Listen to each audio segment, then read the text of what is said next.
¿Cómo estamos en esta noche, mis amados? Amén. Bendecidos y en victoria.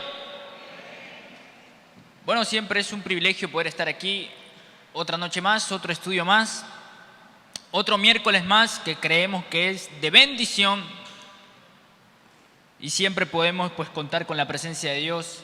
Su presencia verdaderamente lo transforma, lo cambia todo. ¿Qué estamos estudiando, mis amados? El fruto del Espíritu Santo. Y el estudio anterior terminamos con la benignidad y la bondad, ¿no es cierto? Y ahora nos toca la séptima cualidad del fruto del Espíritu, la fe, ¿no? Y ahí ustedes tienen en sus notas, esta sección se titula Siga creyendo. Y vamos a estar considerando mucho acerca de esta cualidad del fruto del Espíritu. Y en esta noche particularmente vamos a considerar el tema la fe que abunda. Y he pedido para esta noche a mi hermana Melanie que nos acompañe dando el estudio en esta noche.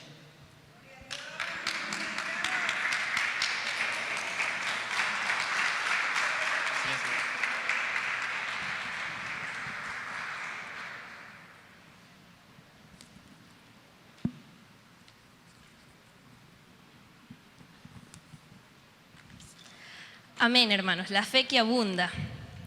Un privilegio también para mí estar esta noche aquí con ustedes y que podamos aprender juntos de un poco, en realidad, de la fe, porque es muy extenso y que va a ser necesario otros miércoles. Sin más preámbulos, oremos, hermanos, para iniciar. Señor, gracias, papá, por este momento, gracias por este miércoles, Señor. Gracias por cada hermano que ha podido venir aquí, por cada corazón dispuesto, Señor, a aprender más de ti, por cada persona que ha venido con ese deseo, papá, de conocerte más a ti, Espíritu Santo, y de conocer más de la obra que quieres hacer para nuestras vidas. Espíritu Santo, te pido que seas tú teniendo el control de este momento, que seas tú teniendo el control de este mensaje, de esta enseñanza, tanto en mí, Señor, como en las personas que van a escuchar, que seas tú preparando nuestros corazones, que podamos tener nuestros oídos y nuestros ojos espirituales abiertos para entender las cosas, Señor, desde tu ámbito y no desde el nuestro, para que podamos comprender tus verdades espirituales. Sabemos que te necesitamos a ti, Espíritu Santo, y yo te pido que seas tú, Señor, no solo obrando a través de mí, sino también obrando a través de ellos, Señor, en sus vidas, y que puedan entender cada cosa que quieres decirnos en esta noche. Te amamos, en el nombre de Jesús. Amén. La fe que abunda. Esta noche iniciaremos a estudiar esta séptima cualidad del fruto del Espíritu Santo, la fe. Muchas personas luchan por tener más fe. Muchas personas luchan por tener más fe, pelean, batallan. Se retuercen como una mujer con dolores de parto y piensan, si yo tuviera más fe, mis oraciones serían contestadas. ¿Alguna vez ha estudiado la relación entre fe y fidelidad? La fe no es una acción, es una respuesta. Si aprendemos a confiar en la fidelidad de Dios, seremos bendecidos. Si confiamos en la fidelidad de Dios, seremos bendecidos. Vayamos juntos en este viaje hacia la fe.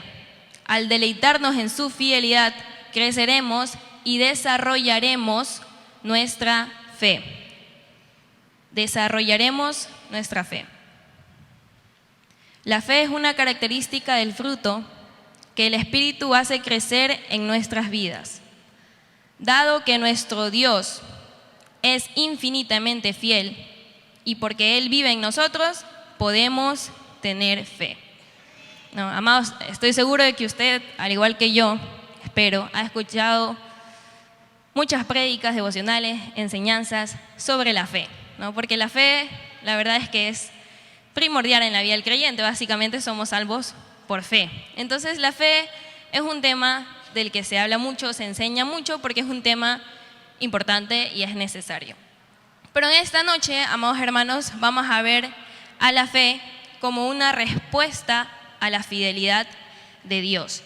¿No? El enfoque que va a tener este estudio, la fe que se habla como cualidad del Espíritu Santo, es una fe que en realidad nace y crece en nosotros directamente proporcional con la fidelidad de Dios.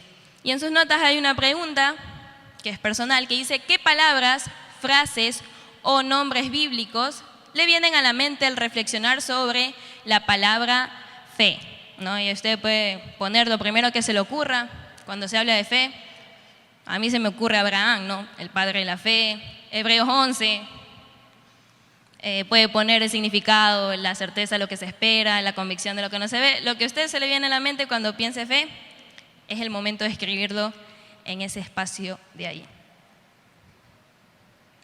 La palabra que se traduce como fe es pistis y significa firme persuasión, convicción, creencia en la verdad. ¿No? Pistis, creencia en la verdad. Veracidad, realidad o fidelidad. Implica la idea de darle crédito a alguien, ¿no? Darle crédito a alguien, darle confiabilidad, decir, bueno, lo que esta persona está diciendo es verdad. Por ahí va la idea. Dice, un sinónimo de esta palabra, aunque suene extraño, podría ser realidad. No, para algunos, yo cuando lo leí por la primera vez como que sí me costó un poco entenderlo, ¿no? Un sinónimo de la palabra fe, pistis, es realidad. Piénselo, dice, ponemos nuestra fe en aquellas cosas que nos parecen reales, ¿no? Ponemos nuestra fe en aquellas cosas que nos parecen reales. ¿No tiene sentido? En resumen, la fe es creer en la realidad de un Dios soberano. La fe es creer en la realidad de un Dios soberano. Dice, recuerde que esta séptima cualidad del fruto del Espíritu Santo no se refiere a la fe por la cual somos salvos, ¿no? Sino que es la fe que viene en respuesta a la fidelidad de Dios. Sí, creemos en Dios y creemos en Cristo, pero además de creer en Él, le creemos a Él en medio de las demandas del diario vivir, en el hogar, en el trabajo, en las crisis. Creemos quién es Él y todo lo que Él nos dice. Esta es la fe a la que se refiere cuando hablamos del fruto del Espíritu Santo. No, amados, creemos en Dios porque se ha hecho real a nuestras vidas. No, la fe que tenemos en Dios es porque de alguna manera Dios en algún momento se hizo real a la vida de cada uno de ustedes, ya sea por medio de una prédica, un domingo que vino y decidió aceptar a Jesús, ya sea cuando leyó el sacrificio de Cristo, ya sea cuando vio a Jesús reflejado a través de un hermano. El asunto es que la fe de usted y la razón por la que usted cree en Dios es porque hubo un momento en su vida en que Dios se presentó ante usted de una manera real, ¿no? Y vemos que la fe que vamos a estudiar es una fe que va más allá de la salvación. ¿Por qué? Porque esta fe estamos estudiándola como cualidad del fruto del Espíritu Santo. Y para poder desarrollar el fruto del Espíritu Santo necesitamos del Espíritu Santo. Y para tener al Espíritu Santo necesitamos de Cristo. Y para tener a Cristo necesitamos ser salvos, ¿no? Entonces, esta es una fe que desarrollamos después de que ya hayamos creído, de que ya hayamos aceptado a Cristo como nuestro Salvador. Y no se trata de una fe simplemente de, bueno, creer en el sacrificio de Cristo, creo que Jesús murió por mí, sino que se trata de una fe que engloba creer en la persona de Dios por completo. No solo creo en lo que hizo por mí, sino que creo en todo lo que dice, creo en todo lo que me manda, creo en todo lo que ordena, creo en todo lo que Él es, cada cualidad de Dios.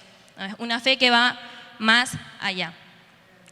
Y al pensar en esto, surge la pregunta que creo que es muy importante: ¿en qué Dios cree usted? ¿No? ¿En qué Dios creemos? Y tristemente, bueno, sabemos la realidad, ¿no? Que Dios solo hay uno. Pero tristemente existen dioses falsos, ¿no? Y hay diferentes tipos. Podemos decir que están los que dice la Biblia, ¿no? Que los hacen de madera, crean un ídolo y se adoran y dicen, ese pedazo de madera es Dios, ¿no? Y hay otros dioses que tristemente nacen del hombre, ¿no? Y son personas que quizás creyeron y estaban en el camino correcto, pero luego por una mala interpretación de la Escritura, por añadirle algo a la Biblia o por quitarle, crearon una imagen de un Dios distorsionado. Y ese es el Dios al que sirven, ese es el Dios en el que creen, y ese es el Dios del que enseñan, ¿no? Entonces, por ejemplo, tenemos a los mormones que sí creen en la Biblia, pero aparte está el libro del Mormón, ¿no? Que es igual de veraz y es igual de confiable que la Biblia, ¿no? También tenemos, por ejemplo, la Biblia para los homosexuales. Entonces, los homosexuales se crearon un Dios a su necesidad, un Dios que no está irado con ellos, un Dios que le dice está bien lo que estás haciendo, eso no es pecado, es amor, ¿no? Entonces, hay muchos dioses que han sido creados precisamente para justificar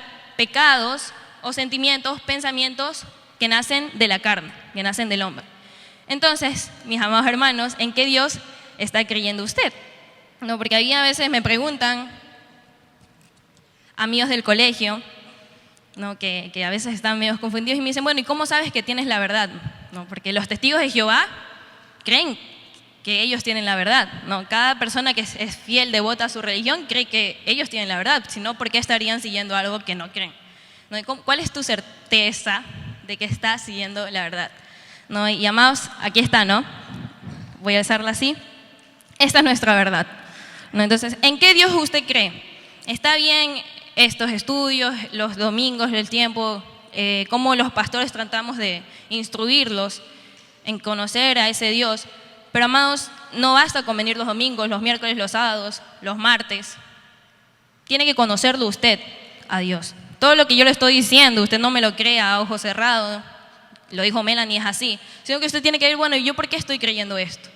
El Dios que yo conozco es un Dios que me contaron, es un Dios que me dijo mi padre, es un Dios que me dijo mi mamá, es un Dios que me dijo el pastor, o es un Dios que yo realmente conocí, ¿no? Y Dios nos dio las herramientas, Dios nos dio lo necesario para que lo conozcamos.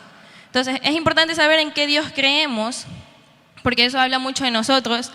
Y quizás quiero hacer un paréntesis aquí para hablar de una realidad un poco fuerte, ¿no? Es que como iglesia, amados, somos representantes de Cristo en la tierra, ¿no? Entonces, si nosotros estamos creyendo en un Dios distorsionado, esa es la razón por la que el mundo y muchas personas tristemente están dolidos con Dios por culpa de la iglesia. Entonces, no, pero él es cristiano, va los domingos y luego llega a la casa y le pega a la mujer. No, pero mira, ese cristiano dice esto y acá me insulta de la A a la Z, sabe más insultos que yo. Entonces hay muchas personas que dicen, no, pues, si eso es ser cristianos, si así es él y ese es el Dios al que sirve, yo no quiero. No, entonces, hermanos, ser cristiano no es algo que se puede tomar a la ligera. Y hoy en día la gente dice, sí, yo creo que Dios existe, soy cristiano. Y no. Una cosa es creer que Dios existe y otra cosa es realmente creerle a ese Dios y creer todo lo que Él y adoptar a Dios como nuestro, decir, bueno, voy a vivir acorde a lo que ese Dios es. Entonces, hay muchos que dicen, soy cristiano, pero sus actos dicen lo contrario. Entonces, es importante saber en qué Dios creemos, porque Dios no quiere, hermanos, sin saberlo o sin quererlo, estemos dándole la imagen de un Dios distorsionado a nuestros hijos, a nuestros hermanos, al vecino, ¿no? Entonces, si realmente quiere conocer a Dios, amado, aquí está la Biblia, ¿no? Y no le digo que deje de congregarse, ¿no? Es más, si lee la Biblia va a ver que aquí hay que congregarse también.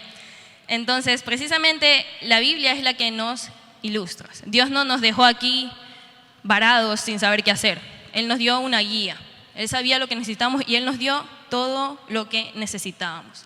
Entonces, amados, ¿en qué Dios creemos? Vayamos a la Biblia y seamos muy cuidadosos, ¿no? con el Dios al que estamos representando, con el Dios que estamos dando para que los demás conozcamos. Y bueno, cierro el paréntesis ahí. En sus notas dice, anhelo desesperadamente tener fe. Seguramente usted también. Pero nunca le creeremos a Dios, sino hasta que nos permitamos descubrir que Él es creíble. Nunca le creeremos a Dios si no nos permitimos descubrir que Él es creíble. Hoy descubrimos una verdad muy importante. Nuestro grado de fe es resultado directo de nuestra estimación de la fidelidad de Dios. Permítame explicarlo. Cuando se describe a Dios con las palabras fiel o fidelidad, en el Antiguo Testamento se utilizan las palabras hebreas aman o su derivado que es emuná. Estas dos palabras implican la idea de firmeza, seguridad, estabilidad, constancia, fidelidad, confianza, honestidad, certeza. Así que, ¿qué significa fidelidad?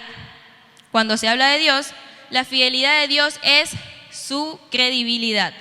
Ahí están sus notas, la fidelidad de Dios es su credibilidad.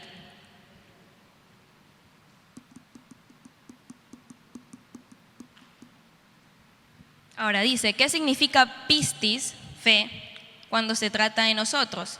Leamos, usted puede leer más arribita la definición de pistis. Dice que la fe del creyente es creer en la credibilidad de Dios, ¿no? Pistis es creer en la credibilidad de Dios, creer en un Dios veraz. ¿Comprende esta relación, amado hermana? Fe es descansar en su seguridad. La fe es descansar en la seguridad que Dios nos brinda. Estar persuadidos de su honestidad, confiar en su realidad y ser ganados por su veracidad. Estar seguros de que Él es seguro y creer que vale la pena creer en Él, ¿no? Entonces, vemos que en este caso la fe está directamente relacionada con el conocer de la fidelidad de Dios. Eso quiere decir que mientras más conozcamos de la fidelidad de Dios, más fe vamos a tener. La fe del que habla el fruto del Espíritu Santo es una fe que pone como requisito el que conozcamos la fidelidad de Dios. Si no conocemos de esa fidelidad de Dios, entonces no podemos desarrollar pistis como tal, porque la fidelidad en este caso está haciendo referencia a la credibilidad de Dios. Y hay una pregunta ahí que es para que la responda usted de manera personal. Dice, ¿afirma Dios sobre sí mismo que es creíble? ¿Qué significa la afirmación? Él es grande en misericordia y verdad. Y vamos a leer Éxodo 34, versículos del 1 al 6. ¿No? ¿Qué significa la afirmación? Él es grande en misericordia y verdad, en este caso para usted. ¿Qué cree que significa? Y dice, leamos un versículo y un versículo, mis amados hermanos. Inicio yo. Y Jehová dijo a Moisés, alízate 2 tablas de piedra como las primeras, y escribiré sobre esas tablas las palabras que estaban en las tablas primera que quebraste.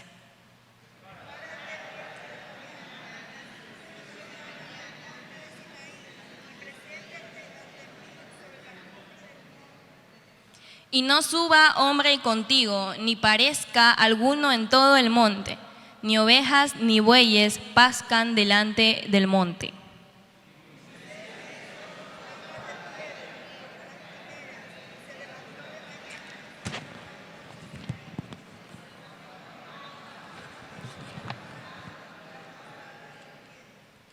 Y Jehová descendió en la nube y estuvo allí con él, proclamando el nombre de Jehová.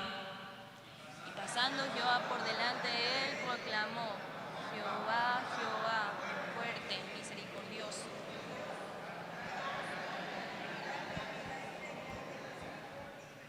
¿No? Dios nos dice que Él es grande en misericordia y en verdad, ¿no? Y yo espero que usted ya haya notado para ustedes qué significa, ¿no?, esa frase. Igual le voy a dar una pista más adelante por si puso otra cosa. Siguiendo, hermanos, con las notas, dice, la palabra que se traduce como grande, grande en misericordia y en verdad, es rab, que significa abundante en exceso grande. Se refiere tanto a calidad como a cantidad. Por lo tanto, la fidelidad de Dios que está a punto de descubrir no se aplica a sus hijos en pequeña medida, sino que es mucho más abundantemente de lo que pedimos o entendemos, ¿no? Se refiere tanto a la calidad como a la cantidad. A eso se refiere cuando dice grande. Busque los siguientes pasajes y observe cómo se define o describe la fidelidad de Dios, ¿no? Y quiero volver un poco, antes de buscar el pasaje, a esto de a qué Dios conocemos, ¿no? Porque hablamos de lo contraproducente que puede ser y la responsabilidad que tenemos y cómo podemos de alguna manera ser de tropiezo para alguien vendiéndole o mostrándole a un Dios que no es real, a un Dios distorsionado, a un Dios formado para los placeres y el deleite humano. Pero hay otra verdad que también es lamentable, otra cosa que nos puede pasar en esto de quizás no conocer a Dios, es algo que quizás no es que afectamos a los demás, no, quizás no es que estoy pecando, pero ¿qué pasa? Que va a haber un día que yo llegue al cielo, conozca a Dios y diga, así era, se podía sentir así de bonito, así era el amor de Dios, ¿no? Y hay muchas personas que quizás por no conocer a Dios, sí, están creyendo y sí son salvos y caminan en su verdad, pero lo hacen por una idea errónea o lo hacen de alguna manera errónea. Entonces, tienen que leer la Biblia y tienen que orar, porque si no, Dios se enoja conmigo y no lo disfrutan y no es algo que realmente encuentran placer, no es como dice el salmista que se deleita en eso. Entonces, en esto de conocer a Dios, ¿a qué Dios usted conoce? Porque tristemente la religión te vende a un Dios airado todo el tiempo, a un Dios que está esperando el más mínimo error para aplastarte, a un Dios, y uno está así como que no puede ni moverse, no sabe qué hacer, porque si hago... Entonces, es verdad, esta realidad de conocer a Dios y qué sé yo, vivir en un liberalismo total. Y hay otra verdad en no conocer a Dios y vivir estancado en una religión, vivir estancado sin poder disfrutar de Dios, ¿no? Y aquí Rab nos habla de que la fidelidad de Dios es grande en calidad y en cantidad, ¿no? Es grande, hermanos. Y si usted puede pensar momentos en su vida en que Dios ha sido fiel, déjeme decirle que no es nada comparado con la fidelidad de Dios, que aún hay más, ¿no? Pero hay creyentes que les cuesta ver a un Dios fiel, les cuesta ver a Dios como papá, les cuesta ver a Dios como amigo, ¿no? Y solo lo tienen como ese Dios enojado, como un Dios airado, un Dios lejano, cuando en realidad todo lo que Jesús hizo por nosotros es para tenernos más cerca de Él. Desde el inicio, desde que nos creó, desde Adán y Eva, la Biblia siempre nos muestra a un Dios tratando de relacionarse con nosotros. Entonces, la fidelidad de Dios para sus hijos, para nosotros, sus hijos, es grande en calidad y es grande en cantidad. Es decir, hermano, si de casualidad alguno aquí hay veces que dice, bueno, pero yo creo que en esto Dios quizá no. No, hermanos, Dios es cercano, Dios es papá y me acuerdo que una vez escuché a un pastor poner este ejemplo, ¿no? Ellos decían, ¿cómo es tu relación con tus padres, no? ¿Cómo debería ser la relación con tu familia? Y dice, tú entras a la casa, ¿no?, de tu papá y entras, perdón. No, uno va a su casa, es su lugar seguro, va, abre la refrigeradora, mira qué hay, ¿no? Y conversa con el papá y va y dice, ¿sabes qué, papá? Te fallé, no quería hacer esto, yo te amo. No es un ámbito, no debería ser un lugar de terror, un lugar en el que tienes miedo de dar un paso adelante, ¿no? Sabemos que Dios es un Dios de amor y incluso sus correcciones, amados, son con amor, ¿no? Todas las correcciones que Él nos hace. Entonces, Dios no quiere que nos perdamos de toda la fidelidad que Él quiere tener para nuestras vidas, ¿no? Y eso es lo que hace la religión, eso es lo que hace que no conozcamos a Dios, ¿no? Y hay gente que te dice que el Dios del Antiguo Testamento parece otro Dios comparado con el del Nuevo, que el Dios del Antiguo es un Dios enojado. No, amados, es el mismo. Yo he visto el amor de Dios en el Antiguo Testamento de una manera enorme, ¿no? Y yo lo leo y digo, ¿cómo nunca lo vi así? O sea, es que están locos, no han leído bien, porque cada pasaje del Antiguo Testamento, desde Génesis, sobre todo los primeros del Pentateuco, hablan del amor de Dios tan grande, pero tan grande para con el pueblo de Israel. Pero hay gente que simplemente ve un Dios enojado, que no puede ver realmente a ese Dios. Entonces, es la importancia de conocer a Dios. La importancia de conocer a Dios nos va a permitir que podamos conocer la fidelidad que Él quiere demostrar para nuestras vidas. Volviendo aquí, dice, ¿a cuántas generaciones promete Dios ser fiel? ¿No? Deuteronomio 7:9. Precisamente en esta sección, quiero básicamente enfatizar en la fidelidad de Dios, ¿no? Y estoy seguro que si usted va a su casa y se propone por su cuenta buscar características de la fidelidad de Dios, va a encontrar más de las que he puesto aquí. Pero estas preguntas y estos versículos tienen la idea de que podamos ver la fidelidad de Dios expresada por nosotros. Deuteronomio 7:9. Y la pregunta dice, ¿a cuántas generaciones promete Dios ser fiel? Hasta 1000 generaciones, me dice acá la hermana. Así es, hasta 1000 generaciones. Seguimos, dice, en su discurso de despedida, ¿qué palabras utilizó Moisés para describir la fidelidad de Dios? Deuteronomio 32, versículos del 3 al 4. Porque el nombre de Jehová proclamaré, engrandeced a nuestro Dios. Él es la roca cuya obra es perfecta, porque todos sus caminos son rectitud. Dios de verdad y sin ninguna iniquidad en él, es justo y recto, ¿no? Entonces, ¿qué palabras utiliza Moisés? Dice Dios de verdad, sin iniquidad, justo y recto. Esas son las palabras que usa Moisés para describir la fidelidad de Dios en ese capítulo que está agradeciendo a Dios precisamente por las bondades que ha tenido con Israel. La respuesta, Dios de verdad, sin iniquidad, justo y recto. Seguimos, Salmos 33, 4. ¿En cuáles áreas se manifiesta la fidelidad de Dios? Dice, porque recta es la palabra de Jehová y toda su obra es hecha con fidelidad. No, ahí hay usted para que ponga un vistito, ¿no? ¿En cuáles áreas se manifiesta la fidelidad de Dios? ¿En cuáles cree, hermanos, de los que están ahí? Sus pensamientos, sus acciones, sus palabras, sus planes. ¿En cuál? Sus palabras, ¿cuál más?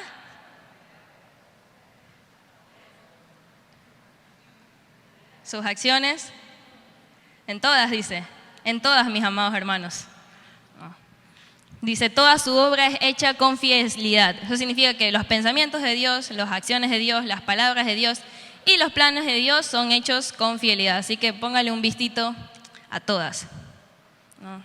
Si de pronto usted siente que alguna área todavía en su vida quizá no ve la fidelidad de Dios, pues ahí hay una petición para orar.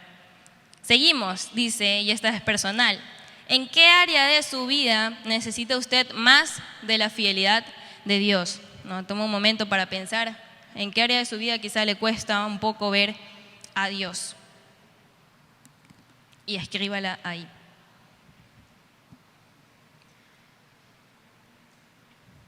Seguimos, Salmos 117, versículo 2. ¿Cuánto tiempo permanece la fidelidad de Dios? Quizás alguien sin leer el versículo ya puede decir. Para siempre, así es. La fidelidad de Dios permanece para siempre. Lamentaciones 3, versículo del 22 al 23. Dice, ¿cómo le ha mostrado Dios su compasión en los últimos tiempos? ¿No? Este también es personal. Vamos a leer Lamentaciones. Dice, por la misericordia de Jehová no hemos sido consumidos, porque nunca decayeron sus misericordias. Nuevas son cada mañana, grande es tu fidelidad, ¿no? La pregunta es, ¿cómo usted siente que Dios ha mostrado compasión en su vida en estos últimos tiempos, ¿no? En estos últimos días, estas últimas semanas? No puede decir, bueno, qué sé yo, hoy día me levanté, estoy sano, no tengo ninguna enfermedad, mis seres queridos están bien, ¿no? ¿Cómo usted cree que Dios ha mostrado su compasión para con ustedes? Por último, Salmo 145, verso 13. ¿Qué frase de este versículo significa más para usted en este momento de su vida y por qué? También es una pregunta personal. Salmos 145, versículo 13. Tu reino es reino de todos los siglos y tu señorío en todas las generaciones, ¿no? ¿Qué parte de ese versículo le llega más a su vida? Algunos quizás la primera frase, a otros quizás la segunda, a otros quizás todo el versículo, ¿no? Ahí puede ponerlo. Amén.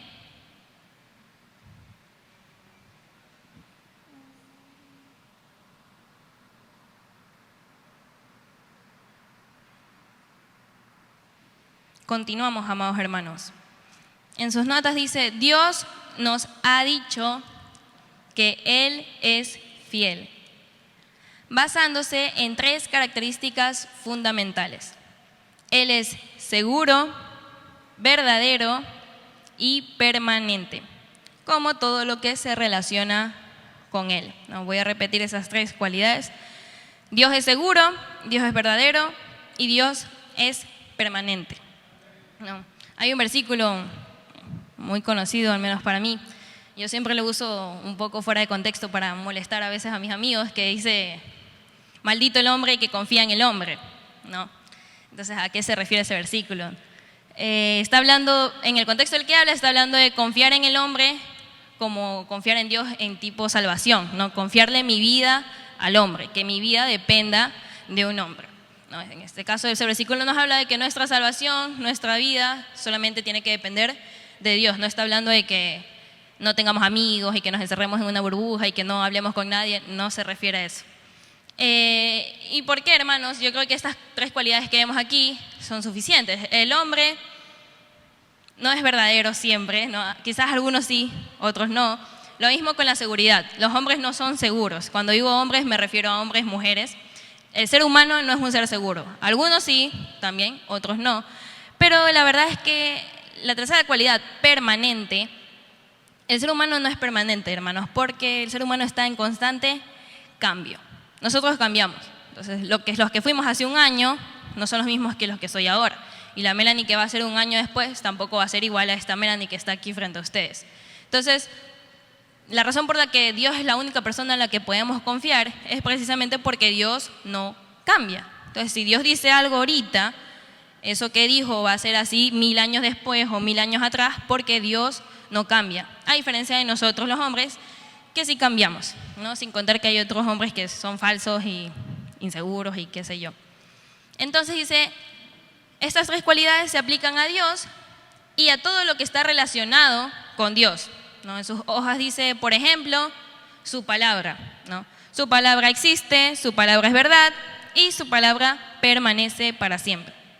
Dios no podría ser fiel sin ser seguro, porque debemos depender de Él. Dios no podría ser fiel sin verdad, porque debe ser confiable.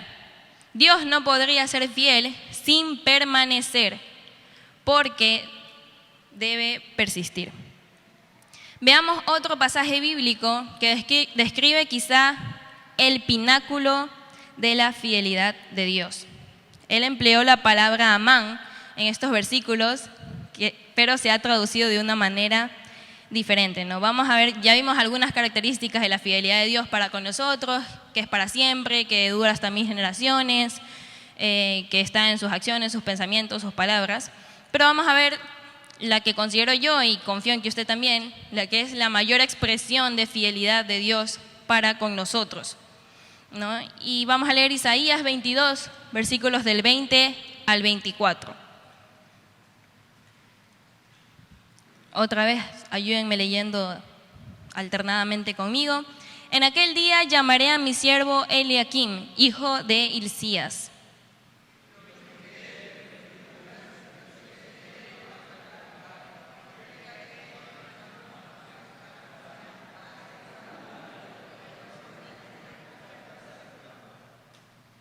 Y pondré la llave de la casa de David sobre su hombro, y abrirá y nadie cerrará. Cerrará y nadie abrirá.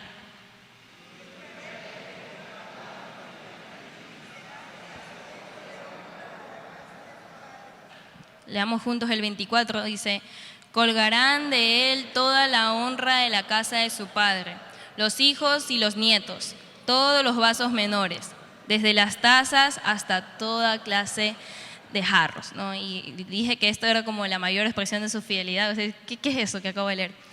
Bueno, en contexto, ese pasaje fascinante dice, combina muchas imágenes que la Biblia utiliza para describir al Mesías, ¿no? Podemos decir que eso es un pasaje mesiánico. Dice, la referencia inmediata del contexto que Dios hace ahí es a Eliakim, que es un suplente que Dios eligió para alguien que estaba a cargo de la casa del rey Ezequías.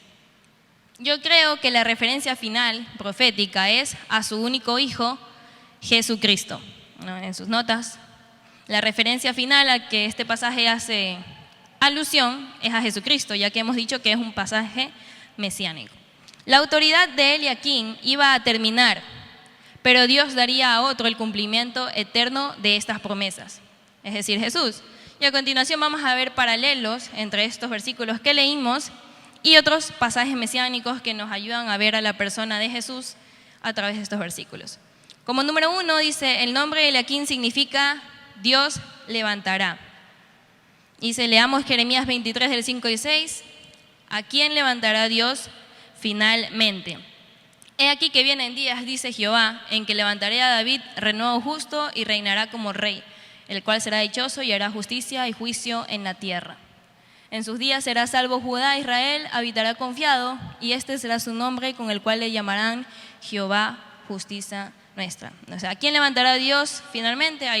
Puede ser varias respuestas: a un renuevo justo del linaje de David, a alguien que salvará a Judá, a Israel, y a alguien que será llamado Jehová, justicia nuestra, ¿no? Cualquiera de esas tres puede poner ahí, o las tres mejor.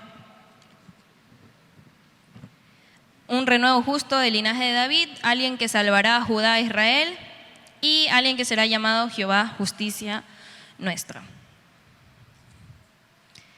Seguimos. 2. Lo vestiré de tus vestiduras y lo ceñiré de tu tabalarte, y entregaré en sus manos tu potestad. Dice, ¿cómo estaba vestido el Hijo del Hombre? Según Apocalipsis 1:13, y qué le ha sido dado a Jesús, Mateo 28:18. Por cuestión de tiempo, hermanos, no vamos a leerlo, pero dice que estaba ceñido de un cinto de oro y toda potestad en el cielo y en la tierra les fue dado, ¿no? Entonces esa es la respuesta. ¿Qué le ha sido dado a Jesús? Toda potestad en el cielo y en la tierra, y que estaba ceñido con el cinto de oro.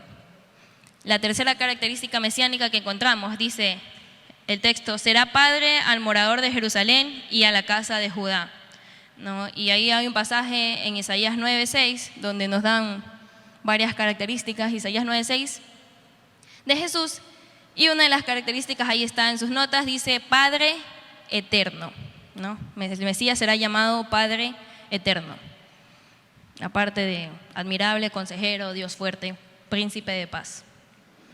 Seguimos con la cuarta característica, dice, y pondré la llave de la casa de David sobre su hombro, y abrirá y nadie cerrará, y cerrará y nadie abrirá. En Apocalipsis 3:7 ustedes pueden encontrar que Juan usa la misma frase para referirse a Jesús, ¿no? La de abre y ninguno cierra, y cierra y ninguno abre, ¿no? Otra característica que pueden anotar ahí abajo en sus notas.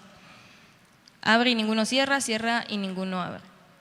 Y por último, la quinta cualidad por el momento, dice, lo hincaré como clavo en lugar firme, ¿no? Dice, ¿qué hizo Dios con el acta de decretos que había contra nosotros, que nos era contraria? Sí lo vamos a leer, Colosenses 2:14.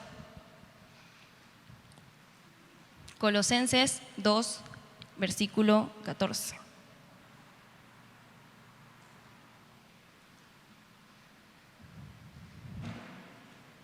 Dice, ¿qué hizo Dios con el acta de decretos que había contra nosotros? En Colosenses 2:14 básicamente encontramos que quedó clavada en la cruz, ¿no? Esa acta de pecados, toda esa cosa que tenía Dios en contra de nosotros, dice, la quitó en medio clavándola en la cruz, ¿no? Entonces ahí puede usted poner, quedó clavada en la cruz.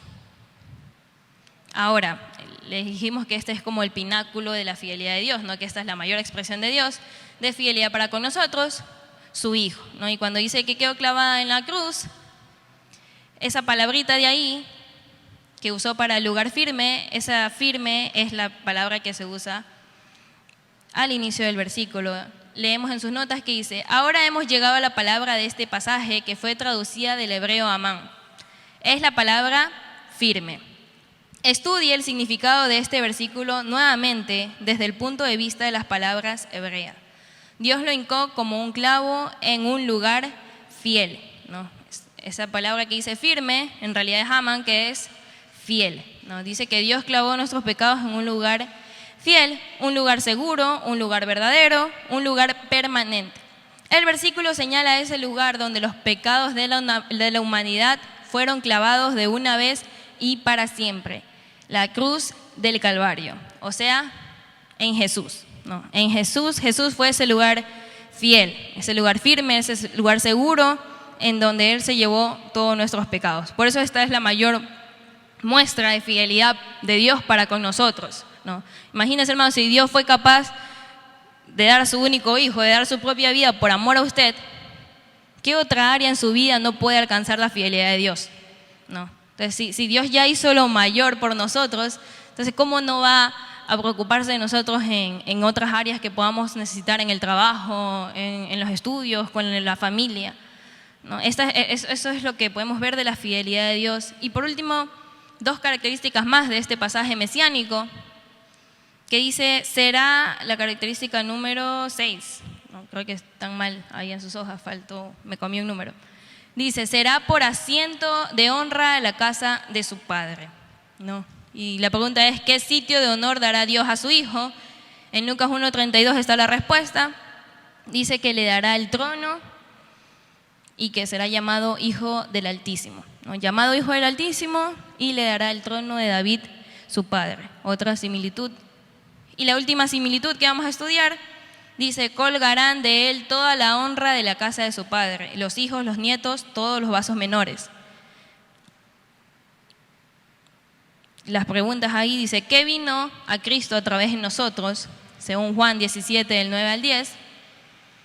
¿Y qué nos da el cambio?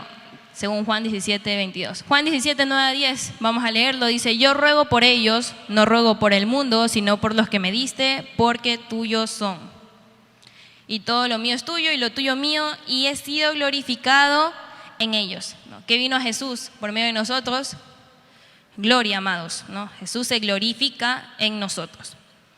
Y la otra respuesta básicamente es la misma. ¿Qué nos da Dios a cambio a nosotros? Para que sean uno, así como nosotros seamos uno. Dice, la gloria que me diste, yo les he dado, ¿no? ¿Qué nos da Él a cambio? Gloria. Él deja que nos gloriemos en Él. Amados, la fidelidad de Dios abarcó no solo el sacrificio en la cruz, sino estas dos características que vimos al final, por ejemplo. Sabemos, su fidelidad abarcó el hecho de que nos dio la Biblia como manual, el hecho de que deja que seamos uno, el hecho de que nos dio las herramientas para ser uno, el hecho que deja que compartamos con Él esos momentos. Dice que la gloria que me diste yo se las ha dado a ellos, ¿no? Y eso es parte de la fidelidad de Dios para con nuestra vida. Y antes de terminar, hay otros versículos que ustedes no tienen en sus notas, que se los voy a dictar porque me parecen importantes. Dice Romanos 4, del 18 al 22, ¿no? A manera de conclusión de todo esto, de lo que hemos visto, y si quizás se enredó un poco como conmigo, yo creo que estos versículos que vamos a verlo lo definen muy bien, ¿no? Romanos 4, del 18 al 22.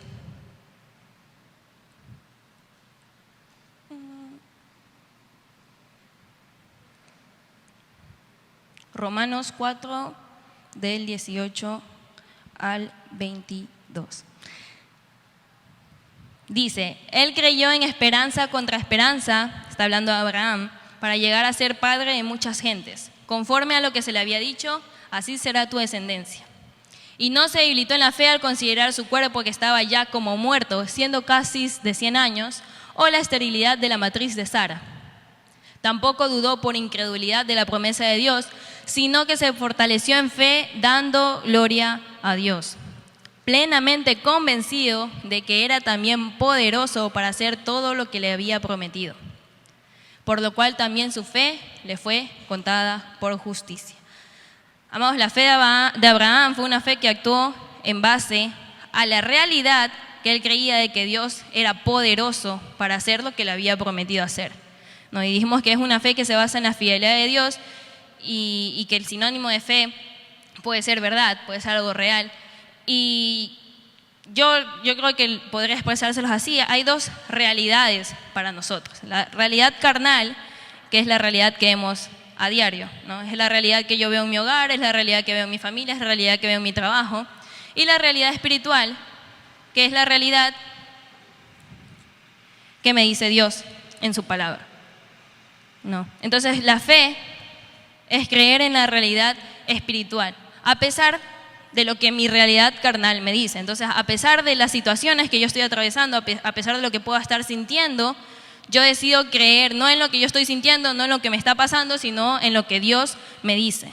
Y eso fue lo que hizo Abraham. Su realidad le decía que era viejo, su realidad decía que era imposible, su realidad decía que biológicamente Sara ya no podía, pero él decidió creer en la realidad de que Dios es todopoderoso y que no hay nada que pueda ser imposible para él. Entonces, esto de la fe como la cualidad del Espíritu Santo es realmente en qué realidad vamos a creer, ¿no? A qué realidad le vamos a hacer caso. A la realidad que nos dice el mundo y que, amados, para ser sincero, a veces es más fácil dejarnos llevar, porque es más fácil sentir las dificultades y ver las dificultades que creer lo que Dios nos está diciendo. Pero la realidad espiritual, sabemos que Dios no miente, y si decimos aferrarnos a su palabra, entonces podemos caminar en fe dentro de la realidad espiritual. Pero para eso, ¿qué se necesita? Conocer, ¿no? Hemos dicho que esta fe es directamente proporcional a la fidelidad de Dios. Eso quiere decir que si yo quiero realmente vivir en fe, yo tengo que ser fiel a Dios, y para serle fiel a Dios tengo que conocerlo. Es gracias a lo que conocemos de Dios que podemos vivir en obediencia, ¿no? Y Santiago nos dice que la fe sin obras es muerta. ¿Por qué? Porque cuando realmente tenemos fe en Dios, cuando conocemos a ese Dios de amor, nuestra fe hace que nuestras obras hablen por sí solos. Entonces yo no estoy haciendo para ser salvo, sino que yo hago porque soy salvo, ¿no? Y esa es la fe en la que Dios quiere que vivamos. Es una fe que quiere que se enfoque en la realidad de Dios y no en la realidad nuestra, no en la realidad que podemos ver o en la realidad que el mundo quiere que veamos, sino en la realidad que Dios nos comparte. Pero para poder caminar en esa realidad, hermano, usted tiene que conocer la fidelidad de Dios. Usted tiene que aprender a conocer la fidelidad de Dios en su vida. Si no conoce la fidelidad de Dios en su vida, no va a poder ver esa realidad como algo real, sino que va a ser puro cuento o lo que me dijeron o lo que me contaron. Y la fe tiene que ser real en su vida. Y para eso, hermano, tenemos que conocer la fidelidad de Dios. Y les dejo un último versículo, ustedes quizás pueden meditar en él en sus casas, que es 2 de Corintios, capítulo 5, verso 7, que habla básicamente de que vivimos en fe, ¿no? Y lo dice Pablo. Andamos confiando en su fidelidad, pese a mi realidad, que sustenta esto de lo que les estuve comentando. Y amados, a modo de tarea, y ya para finalizar, ¿cómo usted dice, bueno, y cómo puedo quizás hacer para conocer un poco más de la fidelidad de Dios o para basarme más en la fidelidad de Dios? Porque a veces es más fácil ver lo que nos rodea, ¿no? Y esto es algo que puede hacer cuando vaya a su casa, haga una lista de quién es Dios para usted, obviamente según la Biblia, y por qué cree en Dios, ¿no? Entonces, hago una lista, bueno, ¿por qué creo en Dios? Porque murió por mí, anote los versículos que sustentan eso. Porque me ama, anote los versículos. Porque es mi Padre, versículo. ¿Quién es Dios? Bueno, Dios es amor, pongan los versículos. Dios es un Dios misericordioso, Dios es un Dios que no miente, Dios es un Dios que no me dejará ser tentado más allá de lo que pueda soportar. Y hago una lista lo más extensa que pueda, y cuando tenga un problema con algo de esa lista, ¿no? Cuando lo que usted esté sintiendo le dice que Dios le mintió, que Dios le falló, que Dios, cuando su realidad le diga algo en contra de Dios, vaya a la lista y diga, bueno, yo siento que Dios no me ama, pero aquí veo en Juan 3:16 que Dios me ama, ¿no? Entonces así funciona, y es básicamente repetirse las verdades que decide creer a pesar de lo que está sintiendo, ¿no? Y es difícil, pero sabemos, y en realidad es algo que puede añadir a la lista, que el corazón es engañoso, ¿no? Es decir, que usted no puede dejarse llevar por lo que siente. Y los sentimientos muchas veces nos van a hacer querer ir en contra de la realidad de Dios. Pero por eso es necesario que haga eso, y a mí me parece un buen ejercicio para hacerlo. Yo tengo mi lista. Y cada vez que pase algo, busque la Biblia. Porque van a haber situaciones, hermanos, en las que su realidad va a gritar y va a querer incluso mostrar pruebas de que su realidad es así y que tiene que ser así, pero decidimos confiar en esto, decidimos confiar en Dios, decidimos que Él sea quien tenga la última palabra. Pero usted no puede defenderse si no conoce. Usted no puede creer que Dios es un Dios que provee si no sabe en qué versículo dice, si no sabe cómo se manifiesta la provisión de Dios. Entonces, amados, Si queremos una fe que abunde, tenemos que conocer en abundancia a ese Dios. Dice, amados, concluyamos el estudio de hoy leyendo 2 Corintios 1, versos del 18 al 22. 2 Corintios 1, 18 al 22. Vamos a leerlo todos juntos, todos los versículos. Dice, mas como Dios es fiel y nuestra palabra a vosotros no es sí y no, porque el Hijo de Dios Jesucristo, que entre vosotros ha sido predicado por nosotros, por mí, Silvano y Timoteo, no ha sido sí y no, mas ha sido sí en Él. Porque todas las promesas de Dios son en Él, sí y en Él, amén, por medio de nosotros para la gloria de Dios. Y el que nos confirma con vosotros en Cristo y el que nos ungió es Dios, el cual también nos ha sellado y nos ha dado las arras del Espíritu en nuestros corazones. Dado que Dios es fiel, nos dijo sí en Cristo. Él es la culminación, la encarnación de la inconcebible fidelidad de Dios. Jesucristo es la garantía de Dios. ¿Por qué Dios puso su Santo Espíritu en nosotros? ¿Lo ve? ¿Recuerda el significado de la fidelidad de Dios? Es su garantía, su absolutamente, su sí. Dios expresó su fidelidad a nosotros por medio de Cristo. Y Cristo expresó su fidelidad a nosotros en el Espíritu Santo. Y solo a través de su Espíritu podemos nosotros a la vez expresar nuestra fe hacia Él. Aprendamos a ser fieles a Dios, dejar que el Espíritu Santo guíe nuestros pensamientos y acciones, porque tenemos la confianza de que no hay persona más veraz y certera para hacerlo. Jesús fue fiel en ir hasta la muerte de cruz por amor a nosotros, y fue fiel en dejarnos las herramientas necesarias para que podamos vivir en Él. Como sus hijos, correspondamos a su fidelidad creyendo en Él, conociéndolo, viviéndolo cada día. Amados, si queremos que nuestra fe abunde, comprometámonos a conocer a Dios en abundancia. Él lo está esperando ayer, hoy, cada día. No se conforme con el gozo de la salvación, sino que viva cada día en gozo con aquel que lo salvó. Créale a Dios, crea en quién es Él. Si Él dijo, Él hará. Si Él prometió, Él cumplirá. Amados, Él nos pide confiar. Oremos. Señor, gracias por esta noche, gracias por este estudio que hemos podido tener. Espíritu Santo, de tu fidelidad, Dios, con nuestra vida. Y ahí en ese momento, con los ojos cerrados, concéntrese, es usted con Dios. Y piense, ¿qué ha hecho Dios en su vida para mostrarle que es un Dios creíble? ¿Cómo Dios se ha hecho real a su vida? No piense el día que decidió aceptar a Cristo, quizás fue una oración contestada, cosas que llamó coincidencias, pero ahora puede ver que en realidad fue la fidelidad de Dios obrando. Tal vez fueron pequeñas demostraciones de amor, quizás fue a través de una persona. ¿Qué momentos en su vida usted vio a un Dios real? ¿Qué momento Dios se hizo creíble para usted? Quizá cuando por fin entendió una parte en la Biblia que antes no hacía. ¿En qué momento? ¿Cuáles momentos? ¿Cuándo experimentó a Dios como Padre? ¿Cuándo experimentó a Dios como un amigo, como su Salvador? Y agradézcale por cada momento. Dígale, gracias Señor por esa vez que fuiste propicio a mi necesidad. Gracias por esa vez que estuviste cuando nadie más estuvo.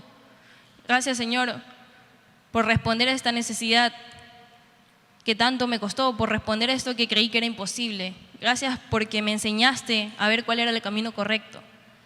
Agradézcale y no se conforme y dígale, Señor, yo quiero seguir viéndote a ti de una manera real, de una manera creíble cada día de mi vida.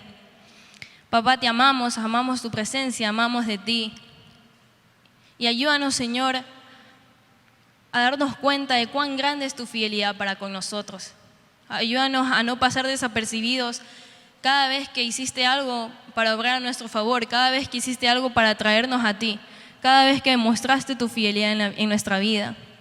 Y es, Señor, gracias a tu fidelidad que yo también quiero serte fiel. Señor, yo puedo serte fiel porque tú eres fiel. Y en tu fidelidad, Señor, yo he decidido amarte, yo he decidido corresponder a esa fidelidad que tú tienes con mi vida.